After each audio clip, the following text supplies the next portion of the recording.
आपल्या घराण्याची कुलदेवता आपल्याला माहिती नसेल तर काय करावं? महाराष्ट्रातील प्रमुख कुलदेवता कोणत्या याची आज आपण माहिती घेणार आहोत. आजच्या पिढीतील अनेकांना स्वतःची कुलदेवता माहीतच नसते. काहींना फक्त नाव माहिती असतं पण मंदिर कुठे आहे हे ठाऊक नसतं. तर काहींना हेही देखील माहीत नसतं की कुलदेवता म्हणजे नक्की काय. कुलदेवता म्हणजे आपल्या संपूर्ण कुळाचं रक्षण करणारी अशी ही देवता.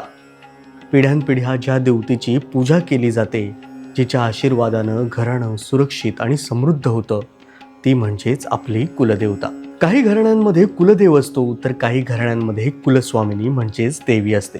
पूर्वी प्रत्येक शुभ कार्यापूर्वी लग्न, मुंज, बारसं किंवा एखादं नवीन घर विकत घेतलं तर सर्वात आधी कुलदेवतेचं दर्शन घेतलं जायचं. आजच्या धावपळीच्या जीवनात शहरांमध्ये आपलं स्थलांतर झालं, गावांशी संपर्क तुटला आणि हळूहळू अनेक परंपरा मागे सरत गेल्या. पूर्वी आजी आजोबा कुलाचार जपायचे, पण नवीन पिढीपर्यंत ती माहिती आता पोहोचत नाहीये. म्हणूनच आज अनेक जण आपल्याला विचारतात की आमची कुलदेवता कोणती.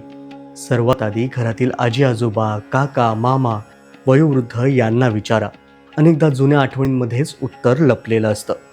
जुन्या लग्नपत्रिका, मुंजीची पत्रिका, देवघरातील फोटो किंवा पूजावहीमध्ये देखील कुलदेवतेचा उल्लेख आपल्याला आढळू शकतो. आता कुलवृत्तांत म्हणजेच आपली फॅमिली ट्री. काही घराण्यांनी कुलवृत्तांत पुस्तके तयार केलेली असतात. त्यात स्वतः मूळ पुरुष, गोत्र, कुलाचार, कुलदैवत यांची माहिती आपल्याला सापडतेच.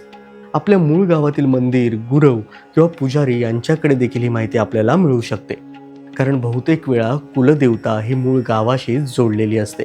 काही आडनावांमध्ये विशिष्ट कुलदेवतेची परंपरा आपल्याला आढळते. उदाहरणार्थ काही मराठा घराण्यांची तुळजाभवानी किंवा खंडोबा, तर काही कोकणस्थ कुटुंबांची करंजेश्वरी किंवा व्याडेश्वर कुलदेवता असते.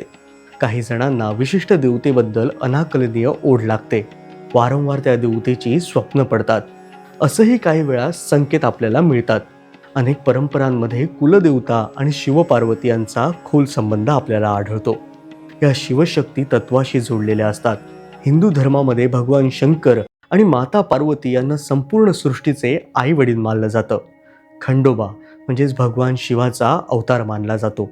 ज्योतिबा शिवतत्वाशी संबंधित. भैरवनाथ, रवळनाथ, मल्हारी शिवाची उग्र रूपं मानली जातात. म्हणून महाराष्ट्रातील अनेक घराण्यांचे कुलदैवत प्रत्यक्षात शिवस्वरूप असतं. तुळजाभवानी, महालक्ष्मी, सप्तशृंगी माता, रेणुका आई या सर्व देवी आदिशक्ती किंवा पार्वतीच्या विविध रूपांमध्ये पूजल्या जातात. शिव म्हणजेच चैतन्य आणि शक्ती म्हणजेच ऊर्जा.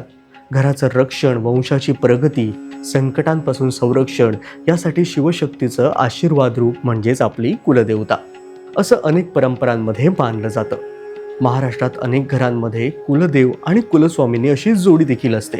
उदाहरणार्थ खंडोबा, म्हाळसा, शिव, भवानी, ज्योतिबा, अंबाबाई अशा परंपरा असतात. यातून शिव आणि शक्ती एकत्र हे तत्व दिसून येतं. जसं प्रत्येक मुलासाठी आई वडील संरक्षण देतात, तसंच हिंदू परंपरेमध्ये कुलदेवता म्हणजे आपल्या संपूर्ण कुळाचं आध्यात्मिक संरक्षण मानलं जातं. महाराष्ट्रातील प्रमुख कुलदेवता कोणत्या? तुळजाभवानी माता तुळजापूरची. छत्रपती शिवाजी महाराजांची आराध्य देवी म्हणून तुळजाभवानी मातेला विशेष मान आहे. अनेक मराठा घराण्यांची ही कुलस्वामिनी आहे. येळकोट येळकोट जय मल्हार. जेजुरीचा खंडोबा महाराष्ट्रातील अत्यंत प्रसिद्ध कुलदैवत आहे. मराठा, धनगर, माळी समाजात त्याची विशेष श्रद्धा आहे. करवीर निवासिनी अंबाबाई म्हणजे 3.5 शक्तिपीठांपैकी एक शक्तिपीठ. सप्तशृंगी देवी नाशिकची. डोंगरामध्ये वसलेलं हे जागृत शक्तिपीठ लाखो भक्तांच्या श्रद्धेचं केंद्र आहे. रेणुका माता मातृत्व, शक्ती आणि संरक्षण यांचं प्रतीक मानली जाते. ज्योतिबा हे कोल्हापूर परिसरातील अनेक घराण्यांचे कुलदैवत आहे. एकविरा देवी, विशेषतः कोळी समाजामध्ये एकविरा देवीबद्दल प्रचंड श्रद्धा आहे. कुलदेवतेच्या आशीर्वादासाठी अत्यंत साधे उपाय आपण घरी काय करू शकतो? दररोज सकाळी एक दिवा लावा. ओम श्री कुलदेवताय नमहा हा जप करा. वर्षातून एकदा तरी कुलदेवतेचं दर्शन घ्या. घरातील शुभ कार्यापूर्वी आठवण नक्की करा. पूर्वजांना नमस्कार करा. खूप कष्ट करूनही कुलदेवतेची माहिती आपल्याला मिळत नसेल तर निराश न होता शिवपार्वतीची उपासना करावी. तसेच आपल्या श्रद्धेच्या देवतेची उपासना सुरू ठेवावी. ग्रामदेवतेची सेवा करावी. कुलदेवतेला मनापासून प्रार्थना करावी. कुलदेवता म्हणजे फक्त परंपरा नाही, तर आपल्या पूर्वजांची श्रद्धा आहे. आपल्या घराची आध्यात्मिक ओळख आणि पिढ्यानपिढ्या चालत आलेला आशीर्वादच जणू. जर तुम्हाला तुमची कुलदेवता कोणती हे माहिती असेल तर आम्हाला नाव आणि गाव नक्की सांगा. आणि जरी माहिती नसेल तर तुमचं आडनाव आणि गाव सांगा, त्याच्यावरून आम्ही शोधण्याचा प्रयत्न करू.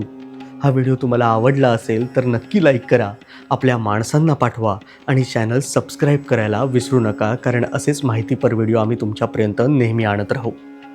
धन्यवाद.